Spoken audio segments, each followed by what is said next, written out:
Hello everyone, আসসালামু আলাইকুম। Welcome back to my channel. আজ খুবই সহজে ডাল বোনা করে দেখাবো। আর এই ডাল বোনাটা খুবই সহজ এবং খেতে হয় অনেক বেশি দুর্দান্ত। চলুন তাহলে দেখি এই সহজ রেসিপিটা বা সহজ ডাল বোনাটা কিভাবে এত মজার করে করা হয়।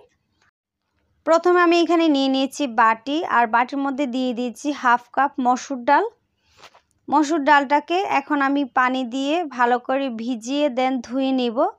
আর ডালটা ততক্ষণ পর্যন্ত ধুইতে হবে যতক্ষণ না পর্যন্ত একেবারে ফ্রেশ পানি বের হচ্ছে।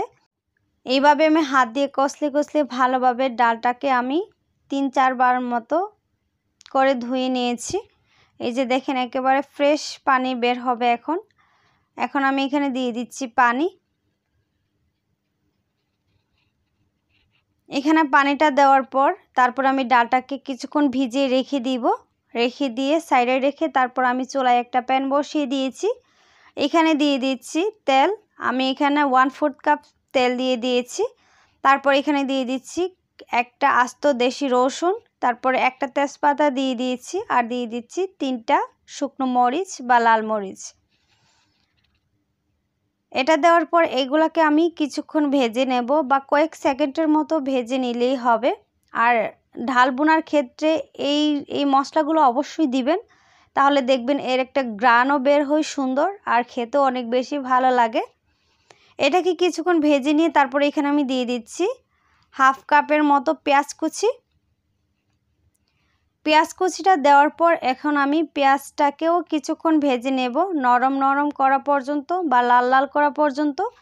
আর এইগুলাকে একটু লাল লাল করে ভেজে নেবেন। দেন এখানে দিয়ে দিচ্ছি হাফ চা চামচ হলুদের গুঁড়া, আর হাফ চা চামচ দিয়ে দিচ্ছি মরিচের গুঁড়া। দেওয়ার পর এটাকে আমি কয়েক সেকেন্ডের মতো ভেজে নেব। আর এটা এখন দেওয়ার কারণ হচ্ছে, এটা এখন কয়েক সেকেন্ডের মতো ভেজে নিলে দেখবেন ডাল দেওয়ার পর যখন আমরা ভেজে নেব খুবই সুন্দর একটা কালার হবে। এই যে দেখেন ডালটাকে দেওয়ার পরে কিন্তু আমি এইভাবে কিছুক্ষণ ভেজে নিয়েছিলাম, প্রায় 2 মিনিটের মতো ভেজে নিয়েছি। তারপর এখানে আমি দিয়ে দিচ্ছি হাফ কাপের কম পানি।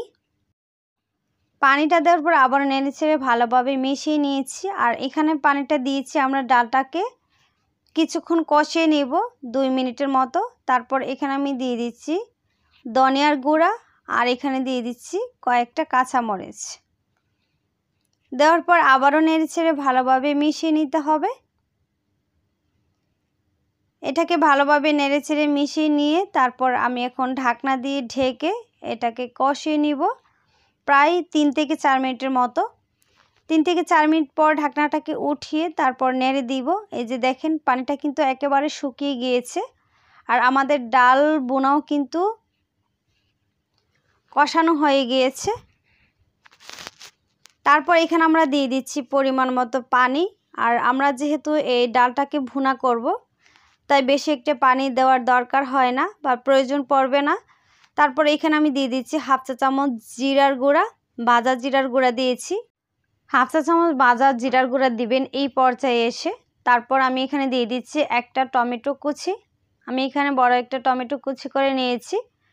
টমেটোটা দেওয়ার পর আবারও নেড়ে ছেড়ে ভালোভাবে মিশিয়ে নিচ্ছি। মিশানো হয়ে গেলে তারপর আমি এখন ঢাকনা দিয়ে ঢেকে রান্না করব 5 থেকে 7 মিনিটের মতো। 5 থেকে 7 মিনিট পর আমি ঢাকনাটাকে উঠিয়ে তারপর এখন নেড়ে ছেড়ে দিব। দেখেন পানি কিন্তু অনেকটাই শুকিয়ে গিয়েছে।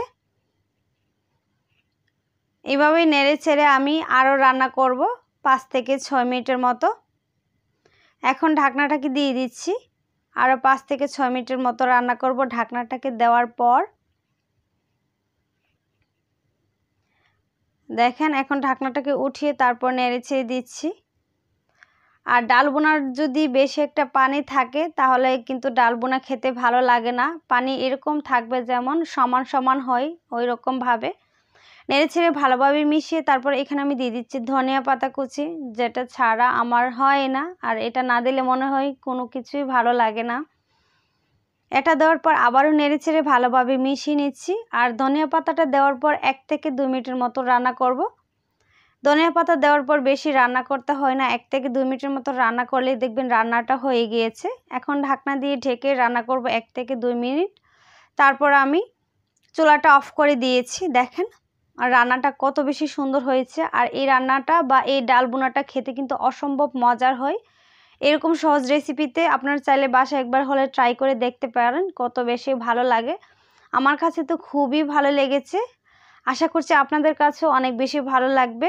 আর রেসিপি ভালো লাগলে চ্যানেলটাকে সাবস্ক্রাইব করে পাশে থাকা বেল আইকনটি অন করে রাখবেন। আশা করছি এই রেসিপিটা আপনাদের কাছে খুবই সহজ এবং খুবই ভালো লেগেছে। আর এই ডাল ভুনাটা অনেক বেশি মজার হয়।